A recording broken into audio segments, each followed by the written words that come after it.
সবাই মিলে প্ল্যান হয়েছে একটা দাদাবাড়ি কার্তিক ফেলবো, তার জন্য প্রথমে আগে সবাই মিলে টাকা গুছিয়ে নিচ্ছিলাম। এখানে টাকার হিসাব চলছিল একটা কার্তিক কেনার, আর আমরা 4 জন ছিলাম টিমে। তো প্রথমে আমরা টাকা গুছিয়ে কার্তিক কিনতে চলে গেছি, দিয়ে এখানে আমাদের একটা কার্তিক ঠাকুর খুব পছন্দ হয়ে গেছে, তো সেই কার্তিক ঠাকুরটা আগে আমরা কিনে নিলাম। তারপরে এখন তো ফেলতে যাবো না, অনেক রাতে ফেলতে যাবো ভেবেছি, কিন্তু বেশি রাতে যাওয়া যাবে না, তাই মোটামুটি রাত করেই যাব। তাই আমরা আগে কার্তিকটা কিনে নিয়ে বাড়ি চলে আসলাম। এখানে কার্তিকের মা বাবার জন্য একটা ছড়া লেখা হচ্ছিল, আর আমাদের নামগুলো তার সাথে লিখে দেওয়া হয়েছে। তো এইগুলোই, এই বাড়ি এসে আমরা এইসব কাজগুলো করছিলাম। প্রথমে আমি ব্লগ বানাবো বলে সবাইকে বলছি একটু করে পোজ মারতো। এদিকে আমরা এখন আমার দাদার কার্তিক ফেলতে যাচ্ছি। এই যে আমাদের শয়তানি পুরো টিমটা, মানে আমরা 4 জন রাস্তায় বেরিয়ে তো দেখি রাস্তাটা পুরো নিঝুম হয়ে গেছে, মানে কি বলবো, রাত হয়ে গেছে। আর কটা বাজে? ঘরেই ঢুকে গেছে। আর এখন বাজে কটা বাজে দেখে নাও ঘড়িতে, 9টা 6। আমরা এখন বেরাচ্ছি, কখন আসবো জানি না। দিয়ে হচ্ছে আমরা সবাই মিলে বেরিয়ে পড়লাম কার্তিকের মা বাবার বাড়ির উদ্দেশ্যে।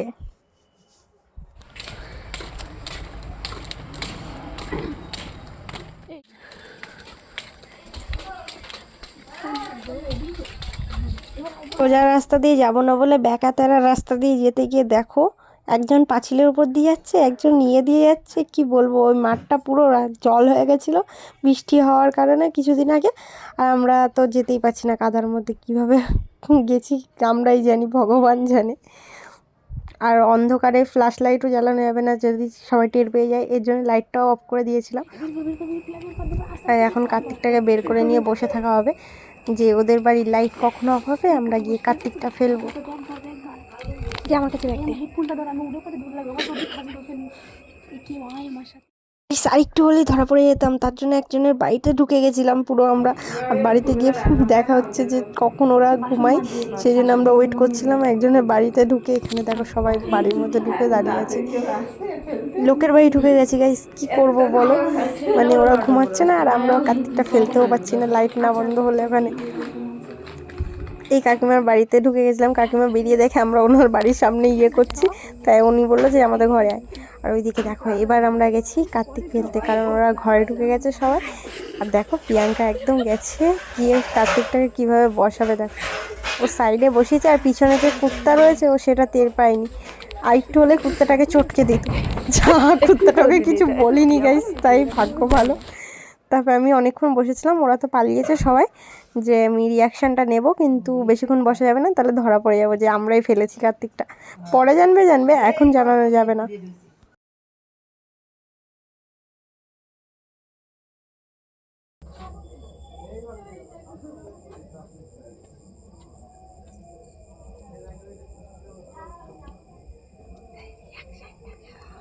সেটাই তো, ওরা চলে যাচ্ছে।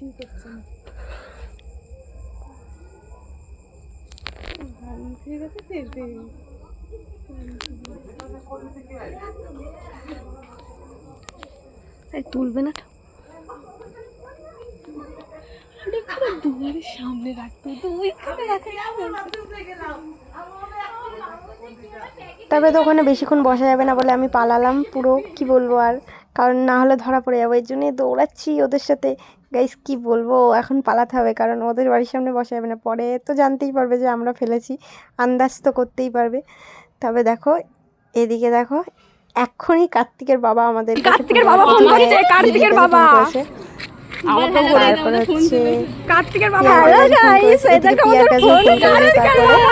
তারপরে হচ্ছে আমার কাছেও ফোন করেছে গাইস, কি বলবো সবার কাছে একবার না একবার ফোন করেছে। আর আমরা তো এখন ফোন তুলবো না, আমরা সব বাড়ি গিয়ে ফোন তুলবো, এই জন্য ফোন তুলছি না কেউ। আর বাড়ি আসার পরে এবার আমরা কার্তিকের বাবাকে ফোন করব।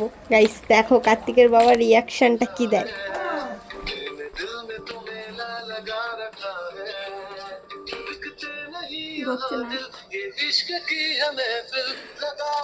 এখন কার্তিকের বাবাকে লুকিয়ে দিতে হয়, পাগল কোথাকার। না সামনাসামনি দিলে হবে। পরের বার সরস্বতী আনবো, সরস্বতী কার্তিক দুটোই তো ভালো হয়েছে। তোমার কার্তিক ভালো হয়েছে, দেখেছো? ওই তো বলা যাবে না, তোমার ছেলে, একমাত্র ছেলে। ভবিষ্যতের ছেলে আমরা ভবিষ্যতের ছেলে। আমরা যেখান দিয়ে বসে গেছি তোদের বাড়ির সামনে দিয়ে ঢুকেছি, তোর বউ যে ক্যাতা কাতানের ব্ল্যাঙ্কেট নিয়ে কথা বলছে, তোর সামনে টুক করে গিয়ে ফেলে দিয়ে চলে আসলাম। হ্যাঁ তোমার ছেলেকে একটু কোলে নিও, কোলে নিয়ে একটু ভিডিও করে আমাকে পাঠা। আচ্ছা ফোন করো। এরা একটু ভিডিও করে পাঠা আমাকে। তোরা একটু কোলে মোলে নিবি, একটু আমাকে ভিডিও করে পাঠা। তা কোলে দিয়ে ঘরে ঢুকাসনি? ঘরে ঢুকাইছিস না? ঘরে ঢুকাসনি ঠাকুর? কার্তিক কেন শুয়ে থাকো, তোমার ছেলেকে নিয়ে শুয়ে থাকো। হ্যাঁ সকালবেলা ছবি মবি তুলে পাঠাবো না, সকালবেলা আর রাত্রে রাত্রে সকালে ছড়াটা শুনেছে? ছড়াটা মিলেছে না? সকালবেলা